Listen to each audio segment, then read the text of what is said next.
A massive explosion occurred in the Iranian port of Shahid Rajaee on Saturday, April 26th. According to media reports, the blast could still be heard in the surrounding towns.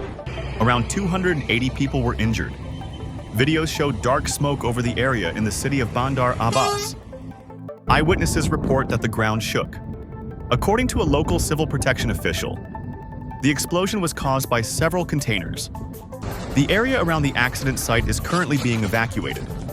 The port is one of the most important container handling centers in Iran.